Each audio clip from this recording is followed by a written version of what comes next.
So Ian Lowe, welcome.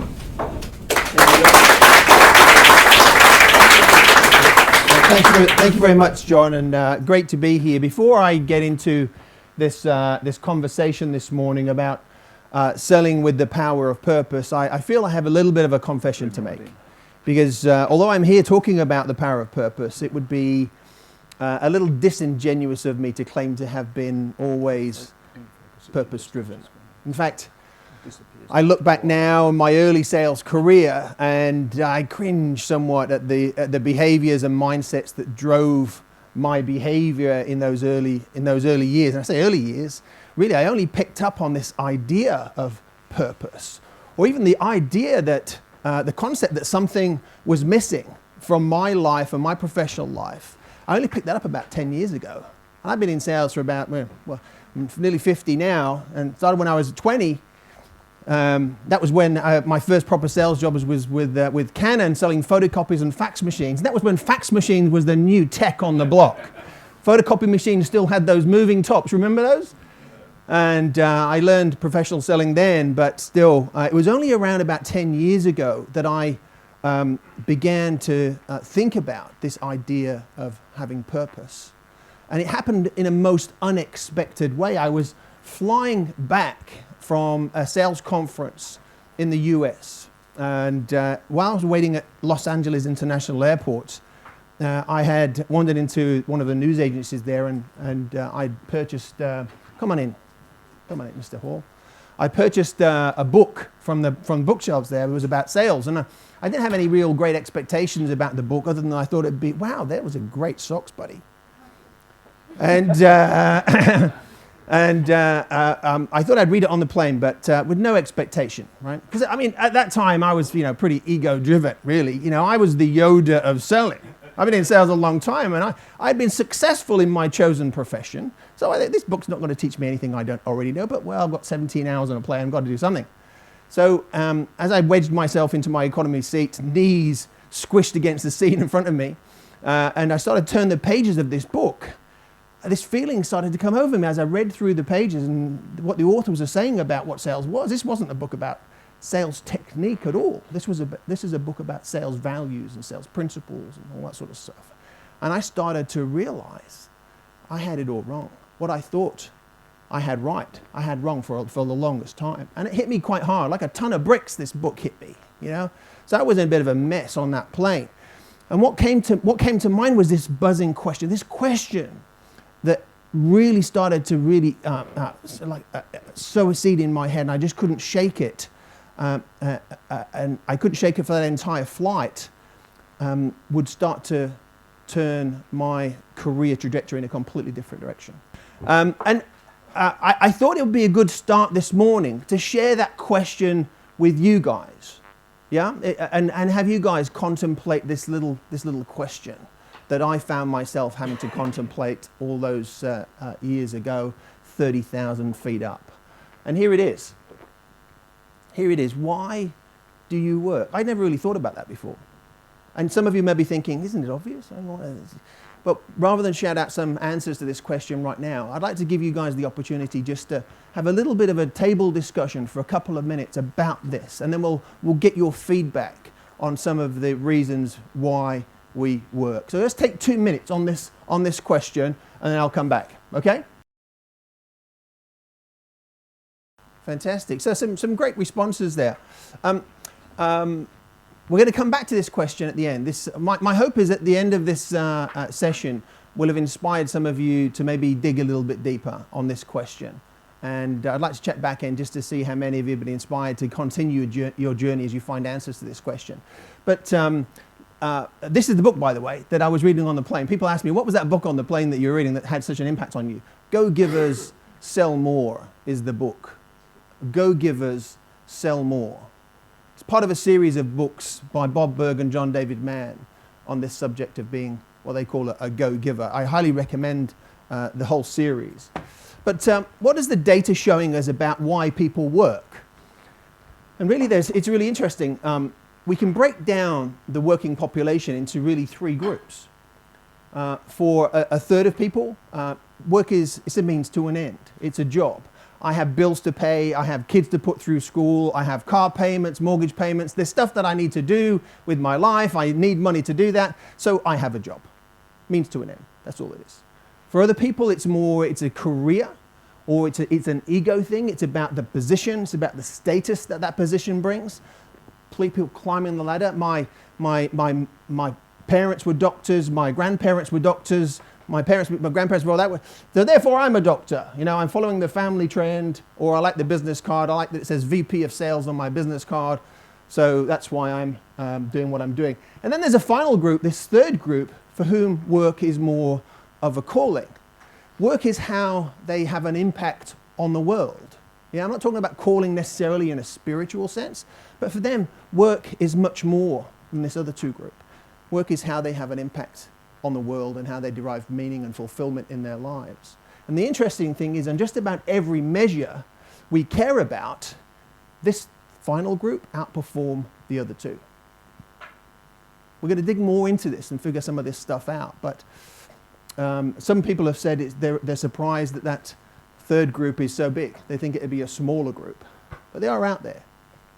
Now, this subject of purpose, I mean, there's a lot of attention. It's the latest trendy word. I mean, everyone's getting on the bandwagon with this whole purpose thing. I mean, just about anybody in consulting or in authoring books is writing about purpose in one way or another. There's so much conversation about it, and with good reason, because there are some powerful results that are coming from the research. We're going to talk about some of the results later on.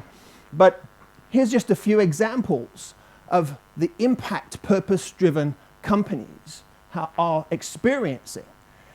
And there's just about, my contention is, there's probably little more that leaders can do to impact their organization to this level than to generate a culture of purpose.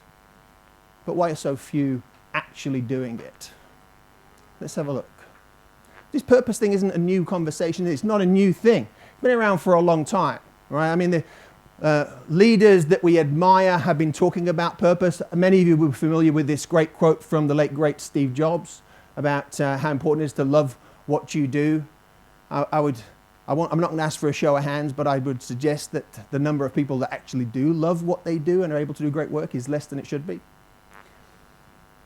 Richard Branson talks about brands and how brands need to have a purpose beyond profit. And then the research backs that up. Those brands that have a purpose beyond profit outperform those that don't by many, many times over. Even in the movies, we're seeing purpose in many, many different ways. Some people ask me, why is this a quote about purpose? Anyone has a guess at why that quote's about purpose?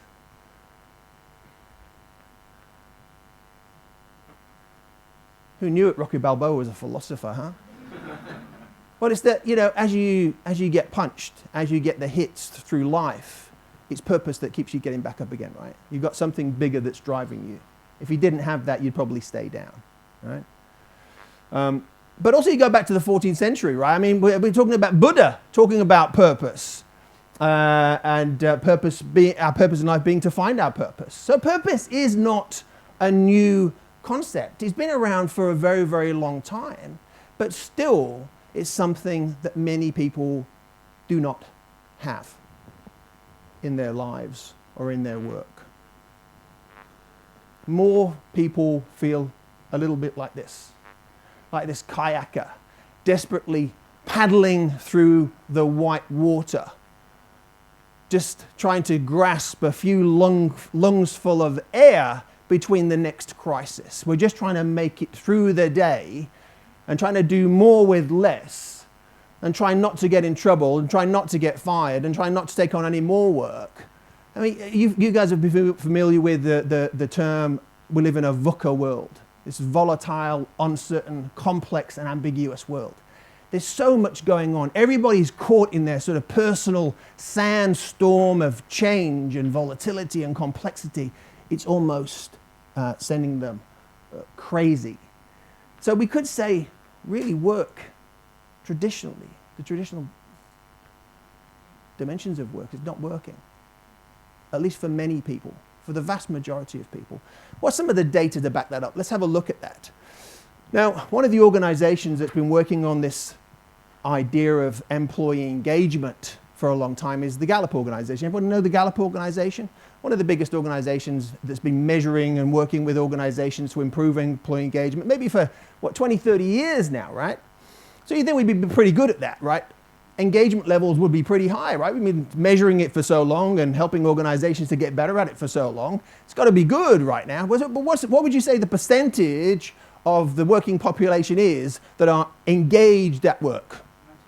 19%? Pessimistic view, buddy. I mean, straight low. 42 over here. Any advances on 42? 42 going once, twice. What? Who said? 10, even worse. Well, we're going the wrong way. Anybody else? Mid-50s. Okay. Actually, you guys were actually on the ball. 13%, according to Gallup, and they call this the global employee engagement crisis, which is kind of interesting because they've been measuring it for like 30 years and helping organizations to get better at it. So, I mean, yeah, there's something wrong with their business model maybe, I think. But 13% of the population is engaged in their work, which is a dramatically low figure, right?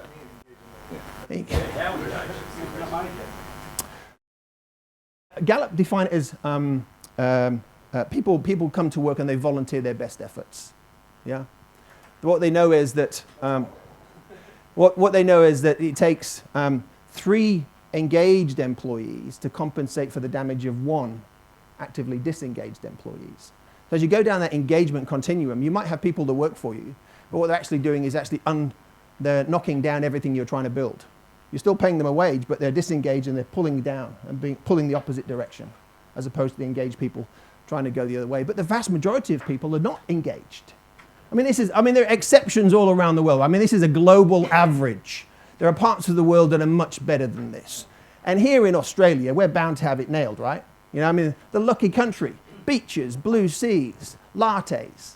I mean, flat whites. Yeah, that's the Australian thing. But, you know, what would you say the Australian figure is? Anyone got an idea what would be in Australia? 23? Who said 8? Someone said 8%. Goodness gracious me. But, so, I mean, it's not much better. It is better, but not by much. We're 14% in Australia.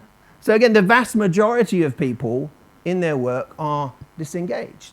I mean, this is not only an issue for us as employers of people, because we know disengaged people are poorly performing for a number of different reasons.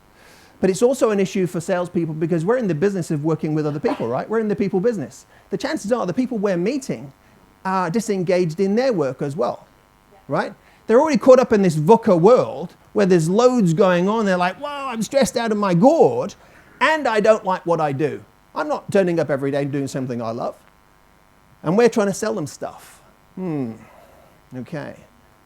But wait, there's more. Anyone know the Edelman organization?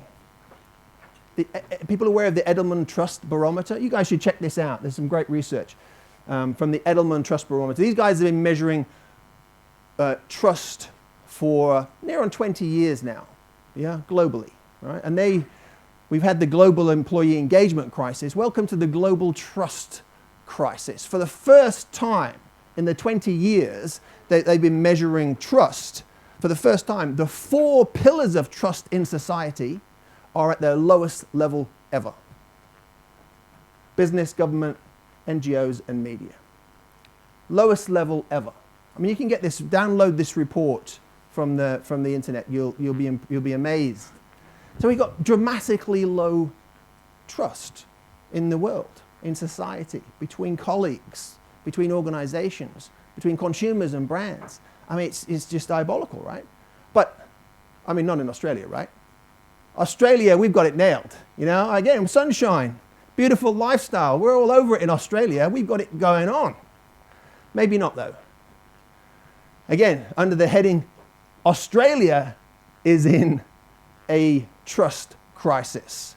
This is one that I pulled out because it's corporate related. Trust and the credibility of CEOs as spokespeople has dropped significantly. So, but what we're seeing, there's other research studies out there by other organizations, but what we're seeing in the workplace is generally trust between people in the workplace is dramatically low. And we need our people to work together in collaboration, to be innovative and creative, to come up with solutions to address some big business issues, right? The ones that we face inside our own organization. Are you really going to get that trust and collaboration and innovation and creativity without trust? Are you really going to get that? You might get cooperation, right? You might get people spending time doing stuff, but are they really bringing their very best to the table every day if they don't trust each other? If they don't trust you as the leader? If you don't trust them as your people? And if we take that externally again, the people that we're trying to sell to, VUCA world, they're stressed, they're disengaged in what they're doing. They don't trust the people that they work with. What are the chances they're going to trust you and your people when you come and say, hey, we've got some great stuff, come and look at our stuff? The starting point in that position is, I don't trust you. You know, I'm in my own world of pain here, and you're coming along. Well, dramatically changes how we approach things, doesn't it? I wanted to share with you this little video of Mr. Stephen M.R. Covey talking about this particular issue. I think you'll like what he has to say. Well, I often get asked, what's the difference between, your average salesperson and a truly great salesperson? And for me, it's simple. The great salesperson is able to do two things. First, they get the deal. And second, they build a relationship of trust. See, some people can get the deal, but they haven't built trust in the process. And then their ability to get the next deal and the next deal goes down. Or their ability to get the referral business goes down because they're not fully trusted. Other people can't get the deal, and that's not working either. You got to get the deal and also build a relationship of trust. So I put it this way, that the first job of sales is to create trust. The second job of sales then is to create value.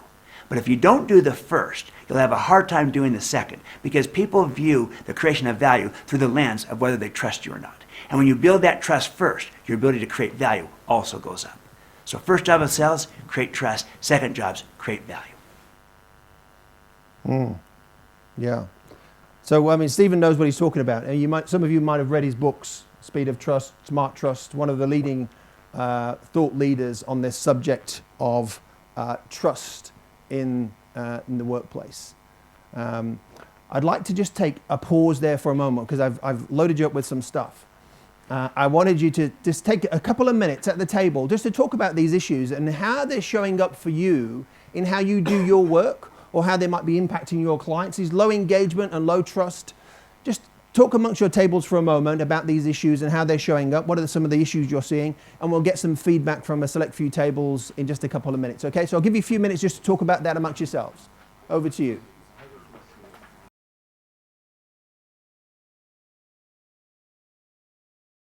I want to share this statement with you. People will assign an intent to you whether you want them to or not. Do you agree with that? Is that true? Yeah? We do it with other people, right? And they do it to us. How about this next part? The intent they assign to you will have a significant impact on the way they're prepared to interact with you. Yeah? That's so true, right? But oftentimes we talked about this VUCA world, people being stressed out. We talked about people being disengaged. We talked about there being a low trust world. If we think about intent, and you think about salespeople, where typically is that intent?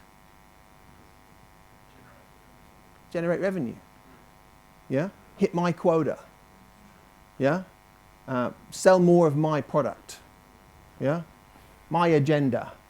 It's again, the intent typically comes from it's what I want to achieve rather than what someone else wants to achieve. And that's what's typically driving behaviors. In fact, a lot of sales training that gets provided is applied in that environment. A lot of organizations invest in teaching their people how to sell better, but I'm not sure how much training is being developed around how to build more trust and how to operate in this, how to navigate the complexity of this new VUCA world. And if you look at how the brain works, and this is obviously, as you know, this is the human brain. We've all got well, maybe some of us have got one of these. But This is where all the fun stuff happens, right? This is what drives everything. I mean, we won't get into the three brains, the gut brain and the heart brain, but this is the head brain we're talking about here. But the reality is you can't get access to the full capacities of the human brain that we need to access to get things done without first passing the test here. Who knows what that part of the brain is? The amygdala, yeah. We've each got two of these. Well, do you know what the amygdala does? Yeah. Yeah, it specifically controls three things, right? I mean, back in the caveman days, it was very, and cavewoman days, cave person days, it was important, right? Because if you were about to be eaten by some sort of T-Rex, and you walked around the corner from visiting the local cave, and there's a T-Rex around the corner, you needed to spring into action. So the amygdala goes, whoa, danger. And it does one of three things. Can I spell it, please? IT. AMYGDALLA.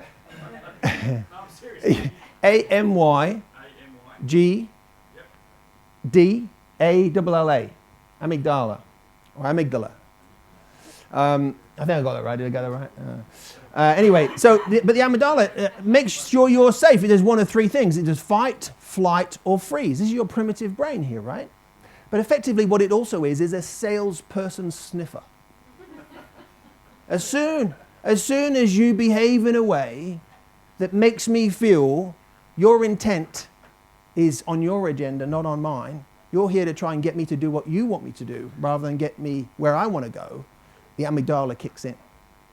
It short circuits this route to the brain where you want to get to the sexy stuff and start discussing and ideating and creating and innovating. It cuts off that route.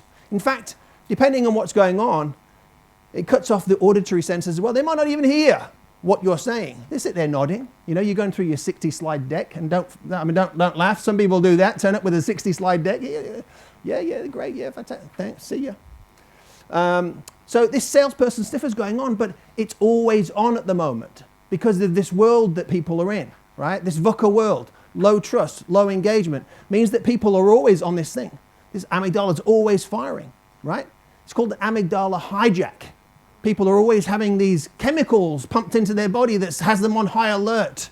It was never meant to do that. It was meant to have a short burst of energy, releases a hormone called cortisol, which heightens your senses and means you can run really fast away from the T-Rex in very quick fashion. Yeah? But when it's released all the time, it has massive health problems for us. It actually ultimately leads into the brain shrinking. Yeah? It actually reduces the brain's ability to produce new brain cells, to actually process thought. Your social interaction skills start to lessen. You start to have other issues like depression and all sorts of issues are going on. And the rate of depressive related illnesses in the world is skyrocketing. It's a huge issue and it's related to this situation. So if we're in sales though, it's especially relevant to us because we have to navigate this. But as soon as we behave like a salesperson who's there to get something from somebody rather than help them get where they're going, big problems. It's not going to happen. Not going to happen. So your intent muscle really is something that needs to be worked on. Like any muscle. You have to go to the gym to work those muscles, to stay fit and healthy, right? If you don't, they go away, right? The intent muscle is the same. The intent muscle is generated from purpose. If you don't have a purpose that's constantly being exercised, it's very easy for your intent to be focused in the wrong direction. And that's going to take you down a path, take your people and your brand and your organization down a path that will always lead to failure, lost time, lost effort, lost resources, lost opportunities, and lost money. So we need to work on that. So we've talked about some of the challenges. I wanted to talk about some of the solutions now. We work with an organization out of the US called Imperative, led by a guy called Aaron Hurst, who's the author of this book called The Purpose Economy. Aaron is one of the leading thinkers on purpose in the world today, and his company, Imperative, one of the leading organizations driving research on this subject. So Aaron knows his stuff. He's done all the research. Very, very, very intelligent chap. And his definition of purpose is this. Purpose is the reason we work beyond financial rewards and recognition. If I go back to my plane journey, this is what was giving me such conniptions, because I realized the reason I was working was for financial rewards and recognition, right? And if you take that away, if you took that away from your salespeople, why would they still turn up? if that wasn't the reason? You need a reason beyond financial reward and recognition, and that's what purpose is. Yeah? Just dig that a little bit deeper.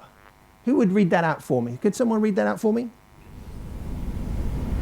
Purpose is our core intrinsic motivation for work that is based on our values, capacity to contribute, view of the world and our place in it. It defines who we seek to serve, how we seek to serve, and why we are motivated to serve. Yeah. What stands out for you with that statement? Any particular words that stand out? Serve. Yeah. If you think about sales, think about the world that we operate in. Do salespeople and sales organizations typically see themselves as being of service to others? The good ones do, yeah. The good ones do. But the vast majority, maybe not so much. Maybe serving ourselves by getting someone to buy our stuff, but not necessarily being of service to others.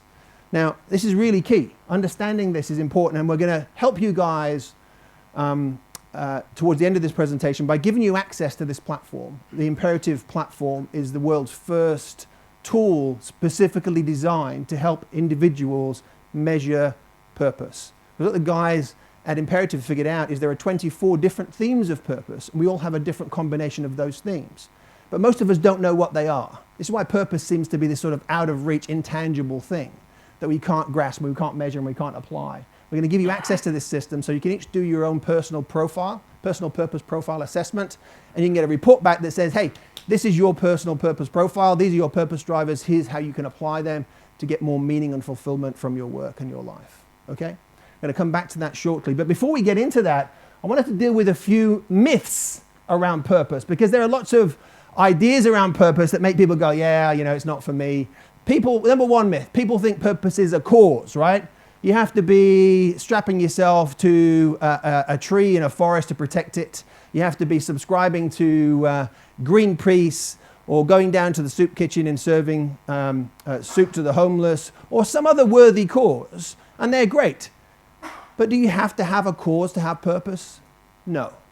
The people that work in causes are the same as everybody else. A third of them are there because it's a job. A third of them are there because they want to say that I work for Greenpeace. A third of them are there because it's a calling. The same as everybody else. There's no more purpose for people in causes than there is for anybody else. Myth 2, purpose is a revelation. Some people think you've got to climb to the top of Mount Machu Picchu and chant some sort of incantation for you to realize purpose. Or it's a strike of lightning, or you've got to lock yourself in some dark cave and meditate for 10 years. No, none of that's true. Purpose isn't a revelation. Purpose is something that we can all have.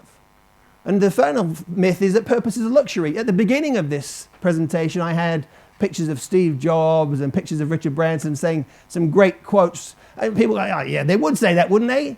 He's got his own private island in the Caribbean. Maybe Steve Jobs wouldn't say that right now. The point being is that purpose isn't a luxury. You don't have to have made it first to then have purpose and pay it forward. That's not the way it works.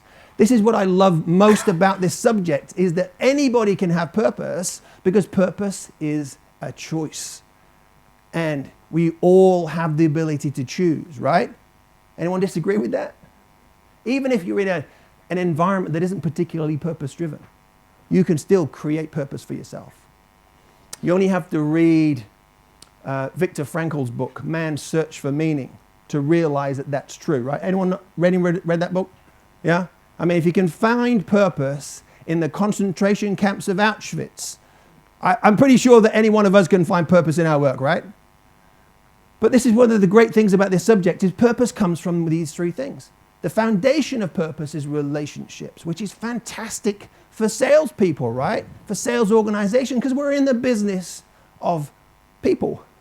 We're in the business of building relationships. And if you can accelerate that, not relationships based on people who are going to buy our stuff, but relationships with people for whom we have an aligned purpose. Yeah? We can do that, we're on the right track. The next part is impact. Having an impact. That means you're doing something for somebody else. You're being of service to somebody else. Not necessarily a big thing, right? It can be a small thing. It's those little things where you're of service to someone every day, those little acts of kindness, of focus on somebody else that elevate somebody else's day, that gives them purpose and also gives you purpose. In fact, they've tracked this, the chemical reaction to this. And someone just gives you a compliment, yeah? The person that's receiving the compliment gets a rush of the positive hormones. So does the person giving the compliment. Imagine the more that happens in organizations. And the final part of purpose is growth. The final part is growth. Extending your personal growth, your professional growth. Pushing it, constantly learning. Stepping outside of your comfort zone once in a while. Or maybe not stepping outside of it, maybe extending it just a little bit. Yeah? But constantly over time. These things give us purpose. The best way to think about this is what gives you meaning and the impact you want to have in the world is what brings purpose. You're never going to get a total overlap between what you do and your own purpose. But purpose doesn't work like that. It's through the day, are you having moments of purpose through the day, every day, you can look back on that day and you can reflect on that and you can say, wow, that was great. I feel good about that. Yeah? Those multiple moments through the day is what gives you purpose. Let me just give you a little bit about the science behind this and the experience you're going to have with the Imperative platform when you guys, if you guys choose to go on there and do your personal purpose profile. What they figured out is this who, why, and how structure. There are three sort of dominant purpose themes, which are the who, the why, and the how. And these combine to drive how we see the world. Firstly, your who driver is all about who you feel your work has most impact on and will move you the most. If you know that your work has an impact on individuals or organizations or society, that powerfully shapes who you feel you're going to have most impact on. And if you can focus your who in that area, you're going to get more purpose. The why is based on some really powerful research by a research scientist called Jonathan Haidt. And you can check out his work, but he basically found out that we all see the world on a sort of a continuum. And we use the words karma and harmony, but on one end of the continuum, people see the world as like, society will find its own natural balance. Society has its own kind of formula. We need to make sure that the natural progress of markets, of nature, are not interfered with so that they can find the natural balance. There'll be some natural winners and losers in that process, but that's sort of how it works. People are in that kind of mindset. On the other end of the scale, that's karma. On the other end of the scale, the harmony thinkers, it's, if we don't interfere, some people will get left behind. Some people don't have access to the tools and the resources and the support they need to grow. And if we just let natural selection take its place, people will get left behind. And that's not fair. So harmony people see the world this way, karma people see the world that way. And there's on a continuum. It's not necessarily fixed, right? Depending on where you land on that continuum will drive your purpose and your theme there. And the how is how do you go about solving problems? Some of us are really focused on the human elements of the world, social capital, helping people be more authentic. Some are focused on building community, helping people to connect. Others are focused on structure, rules and regulations and process to allow people to thrive. And others are focused on knowledge, research, data, insights, right? Understanding where you land on these areas means that you can consciously apply your purpose drivers, which are unique to you, and get more meaning from your work. And we're going to give you access to this. I'm conscious time's marching on, so just wanted to get into some final actions before we wrap up. Some things that you can practically apply when you leave today. I'm hoping today's not going to be the only time you're going to talk about this, right? Because there's some powerful results that comes from focusing on purpose, individually and collective. If you're a leader, there are a few things you can do that will have more impact than finding your purpose and helping your people to find theirs. And if you're an individual salesperson or individual operator working to find your purpose, will have a dramatic impact on pretty much everything you do. Let's have a look at some of the elements here. At an individual level, these are some of the research points that have come out, some of the results. 64% more likely to be fulfilled at work, 54% more likely to have an impact at work, and 51% more likely to have strong relationships at work. On the backdrop of what we talked about, low engagement, low trust, VUCA world, all of those are pretty fantastic stuff to have, right? And we can build that. How does that flow through into the team? Much higher psychological safety, greater dependability and meaning and impact, 37% increase in sales, right? So again, powerful results. Higher psychological safety, by the way, is this idea that people can stand up and say, hold on a minute, this is not right. Yeah, a great example recently is can we talk cricket? Be in English, can I mention cricket? Am I allowed? Yeah. Psychological safety in that environment, right? No one had the guts to say, no, this is not right. That should not happen. What's wrong with you? When there's high psychological safety, people feel they can come forward and say no. And they won't be judged. They won't suffer any recriminations from standing up. Most times that's not the case in organizations, right? People know stuff's going on and they're like, it's the talk around the water cooler rather than someone doing something with it. And at a company level, powerful results, 600% higher performance over 10 years, 68% more likely to experience revenue growth, and a 36% higher net promoter score. Again, powerful results. Powerful results. You guys are all going to get copies of these slides, by the way. So I should have mentioned that before, shouldn't I? You've all been taking pictures. So, I mean, powerful results. Powerful results. Let me just zip forward here and say, here's some things you do. Things you can do straight away, right away today to think about this, right? Relationships. Think about how meaningful are your relationships today. What can you do tomorrow to build stronger relationships with your clients, with your employees if you're a leader, with your colleagues? What can you do? There's some simple things you can do to build relationships. One simple idea. Think about somebody in your work for whom you enjoy working. And if they left your organization, you'd be really sad about that. Yeah, because you really enjoy what they bring to the organization and working with them is always a pleasure. Send them an email. Take them for a coffee and just say, hey, Steve, loved those socks, buddy. It was, I love the way you did this thing and it's really great and I wanted to tell you because I value you so much. Imagine that conversation with someone or that email someone received would lift them up. Anybody can do that, right? How many times have we done that recently? Not many. Impact. What impact do you feel you're making with your clients and with your employees, with your current business? What can you do tomorrow to have more impact? Yeah? It doesn't have to be a big thing. Think about small things, small steps.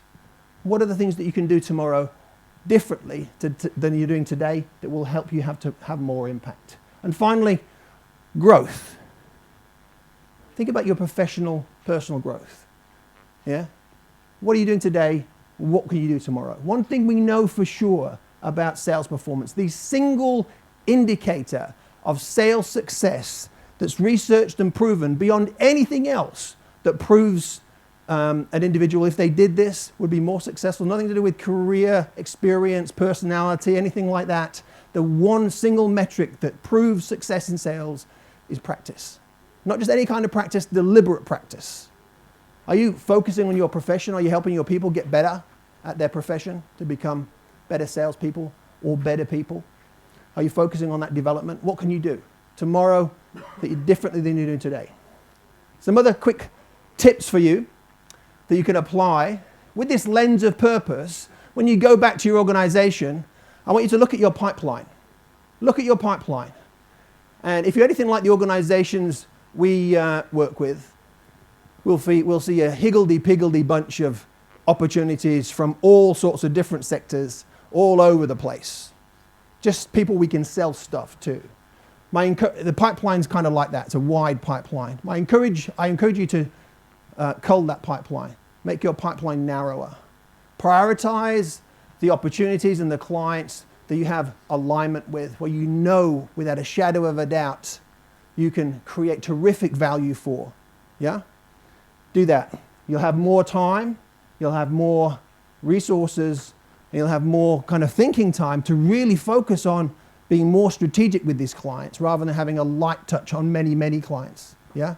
Spend more time by prioritizing. If you're a leader, one great question to ask your salespeople is, why is that opportunity in your pipeline?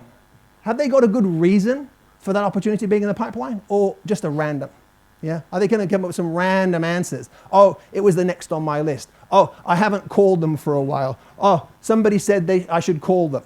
You know, that's not good enough. You need a good business reason that's in their best interest for you to want to call them, yeah, or for them to be in your pipeline.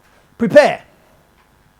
Once you've done this culling of your pipeline, based on your view of where you can add value and your purpose drivers and where you've got great alignment, you can now spend some time preparing. What are the underlying issues they're trying to solve? What's some of the evidence to prove that they've got those issues? And what's the impact of some of those issues on their business? And you can then approach them with insights and guidance on how you can help them to solve them, right? Because now you've got the time to really invest deep and become an expert in a particular vertical or a particular market sector, which you maybe didn't have before because you were spread too thin. And then plan. Once you've got that, then now you can start to plan and practice and prepare your messaging. How are you going to reach out to that client? How are you going to have a conversation with the client that's going to be effective based on your reasons for selecting the client, based on the impact you can have, and based on the reason they're in your pipeline, you're approaching them. Does that make sense? Yeah? Some simple things you guys can do to start to live with purpose, start to be impactful on purpose. Final thing, there's a handout in your pack where you guys can get access to this platform. Yeah?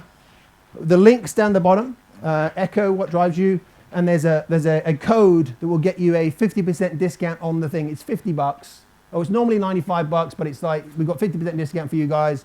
Use this at the checkout, SMA on purpose, and you'll get an invite to complete this assessment. It takes about 10 minutes to do, and then you'll get a report back. And that report will detail for you your purpose drivers and things you can do to start to apply them in your life and work.